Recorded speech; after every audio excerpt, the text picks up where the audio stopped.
De recasement des ferrailleurs de la commune d'Abobo s'est rendu sur le nouveau site pour s'assurer de l'effectivité des places disponibles.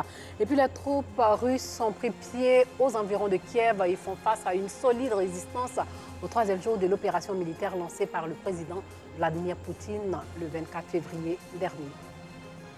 Bonsoir et bienvenue dans le journal. Après les affrontements entre ferrailleurs et policiers dans la commune d'Abobo jeudi et vendredi dernier, dans la commune d'Abobo, le président du comité de recasement des ferrailleurs était sur le site qui doit accueillir les ferrailleurs endottrés en vue de s'assurer de l'occupation effective des 1646 magasins. Abdoulaziz Guira, Anissette Conan, Blessing. Voilà, vous constatez les magasins fermés, hein? Les cadenas, ils ont les clés assis à Nador avec. Cet après-midi, à la casse d'Ondottré, il est question de s'assurer de la disponibilité des magasins devant accueillir les ferrailleurs de la casse d'Abobo à Nador. Accompagné de son équipe, Ahmed Traoré sillonne les artères de la casse d'Abobo Ondottré. Pour lui, le constat est clair. Ici, on a 1646 magasins. On pouvait bien recaser tous les artisans qui sont, n'est-ce pas, ferrailleurs qui sont à Nador. La volonté manifeste n'y est pas. Sinon, si la volonté manifeste y est, il est question qu'ils viennent vraiment occuper les magasins qui sont là, fermés, et ils ont la clé assis avec. Certains ferrailleurs sont encore sceptiques. Je vais venir. Ça fait pratiquement un mois. Ils viennent chercher le magasin. Ils n'en trouvent pas. On dit tout est occupé. On me dit que ceux qui ont les papiers depuis le garage en haut, c'est eux qui ont droit d'abord. On a vu qu'il n'y a pas de magasin disponible actuellement. Où tout est équipé. On nous a expliqué qu'on peut avoir un magasin en louer. C'est la magasin qu'on a pris en louage là, c'est pour quelqu'un. C'est pour lui payer par mois parce que nous n'avons pas de magasin disponible ici. Le président du comité de recasement des ferrailleurs d'Abobo à Nador rassure. Des actions sont en cours pour faciliter l'installation des ferrailleurs qui n'ont toujours pas de magasin. Une fois que les ferrailleurs qui ont occupé ces magasins, ceux qui sont à Nador, sont installés dans les magasins, on va dénombrer maintenant réellement le reste des ferrailleurs et puis les recasiers. Cette visite au site d'Abobo Ondottré intervient au lendemain de violents affrontements entre forces de l'ordre et ferrailleurs de la casse d'Abobo à Nador. Et puis ce séminaire de réflexion sur la bonne gouvernance électorale organisé par le groupe de plaidoyer d'action pour la transparence électorale et la Fondation Friedrich Naumann sur la table, la leçon apprise du scrutin législatif du 6 mars dernier. Quel espoir pour une élection définitivement apaisée en Côte d'Ivoire. Le reportage de Rosemonde Kini, commenté par Anissette Conan Blessing. Quel espoir pour une élection définitivement apaisée. Ce thème était au centre du séminaire sur la gouvernance électorale en Côte d'Ivoire. Séminaire organisé par le groupe de plaidoyer et d'action pour la transparence électorale en collaboration avec la Fondation Friedrich Naumann, dont le but est de tirer des leçons du scrutin législatif du 6 mars 2021. C'était un regard contrasté afin qu'à l'issue de tout cela, on puisse avoir des recommandations et voir comment améliorer et maintenir surtout cette tendance afin de mettre définitivement fin aux élections violentes en Côte d'Ivoire. La commission électorale indépendante, la majorité présidentielle, l'opposition politique et un consultant indépendant, tous ont planché sur la bonne gouvernance des élections. Nous avons considéré que c'est un acte important, ce sont des actions importantes qu'il faut saluer. Et donc cette volonté continue et le président maintient le dialogue avec l'ensemble des acteurs politiques et de la société civile. On va surtout se battre pour que ces élections intermédiaires se passent bien, pour que le dialogue politique se passe bien. Le séminaire sur la gouvernance électorale en Côte d'Ivoire a enregistré la présence du vice-président de la commission électorale indépendante. Il faut que les hommes politiques comprennent qu'en Côte d'Ivoire, on a choisi le système démocratique, c'est-à-dire qu'il n'y a que les élections qui peuvent amener quelqu'un au pouvoir. Et ces élections-là, ils doivent se mettre d'accord sur les conditions. En vue de garantir une élection législative sans tension, le 6 mars 2021 dernier, la CEI avait eu une séance de travail avec les responsables des différents partis politiques du pays. Et puis le ministre des Eaux et Forêts était l'invité de la tribune d'échange de l'Université Nord-Sud Meet and Greet.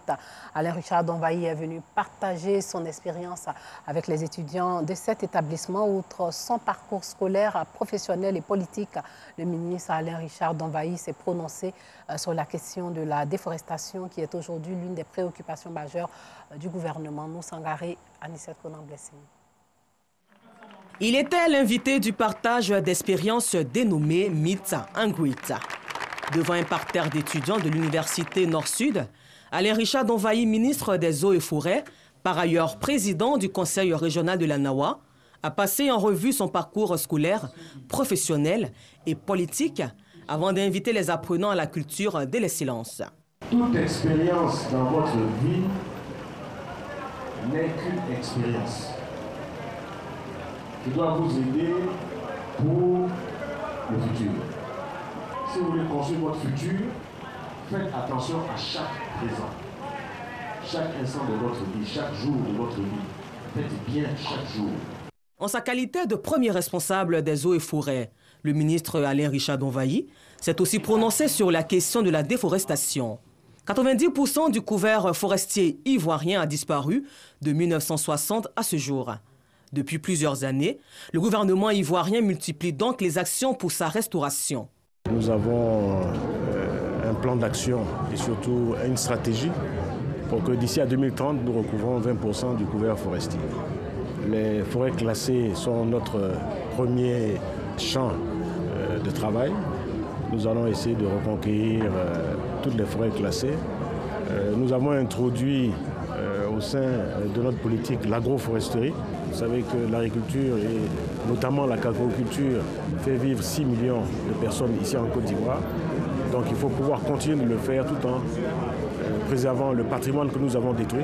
Et il faut le reconquérir. C'est pour le bien, nous-mêmes d'abord pour notre climat, mais c'est pour le bien futur de notre pays.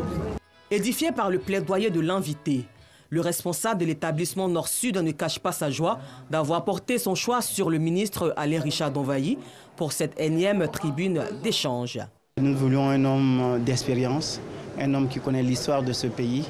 Et il n'y avait pas mieux que le ministre Donvaï pour pouvoir venir nous expliquer ce que c'est que l'histoire de la Côte d'Ivoire, son parcours, qui est un parcours exceptionnel. Et c'est ce qui nous a amené à le choisir pour être là.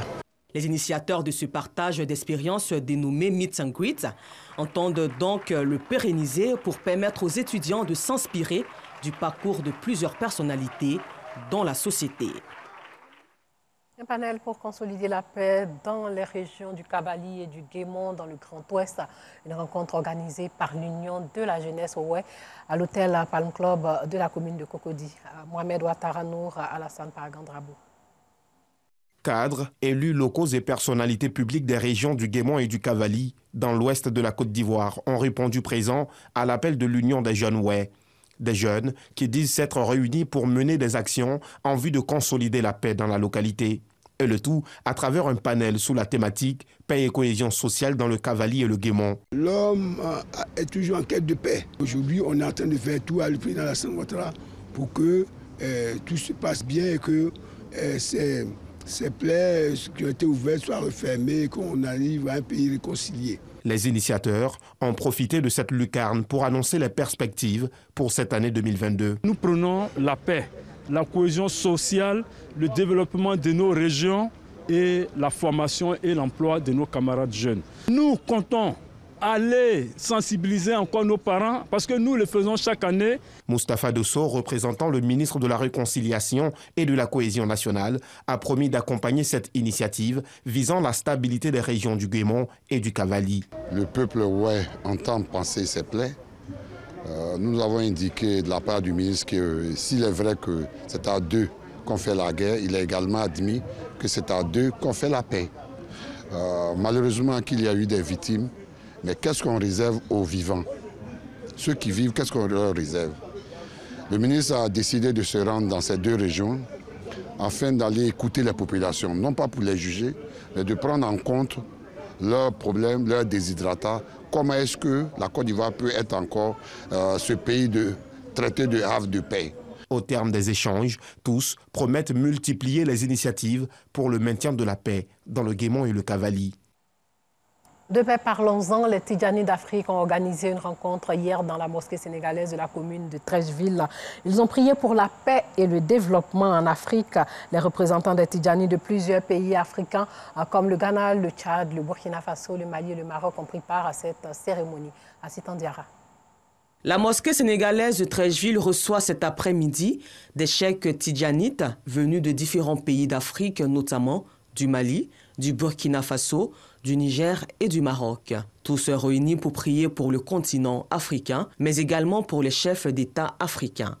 Une rencontre organisée par le groupe Wazifa International. Occasion toute trouvée par des imams pour exhorter les fidèles musulmans à la solidarité et au vivre ensemble pour le développement de l'Afrique. Nous exprimons très chaleureusement notre joie et gratitude d'avoir été conviés à participer au colloque international du dialogue interreligieux sous le thème « Message éternel des religions » encadré par la Fondation Mohamed VI, des ulamas africains et le Conseil supérieur des imams et des mosquées et des affaires islamiques en Côte d'Ivoire. Il y aura pour objectif la consécration des bonnes mœurs, combien nécessaires aujourd'hui pour les besoins de l'humanité.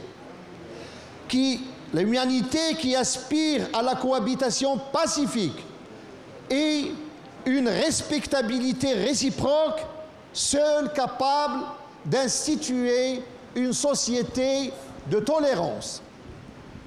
Nous prions Allah, le Très-Haut et puissant, afin qu'il assiste. Cette cérémonie de prière et d'adoration a été marquée de lectures coraniques et de bénédictions pour la paix en Afrique et dans le monde. La rencontre prend fin le dimanche 27 février 2022. Hors de chez nous, le président nigérien Mohamed Bazoum a annoncé la libération de plusieurs terroristes détenus au Niger, dont pour la première fois dans ce pays des membres de Boko Haram dans le cadre de la recherche de la paix.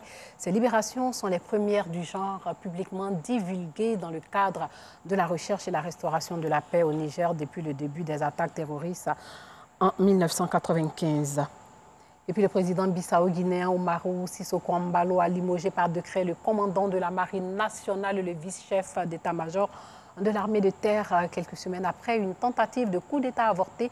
Le 10 février, le président Embalo a annoncé 3 arrestations liées à la tentative de coup d'État, dont celle d'un ancien chef de la Marine nationale, José Américo Bobo Nachuta. Il a présenté le coup de force du 1er février comme directement lié au trafic de stupéfiants.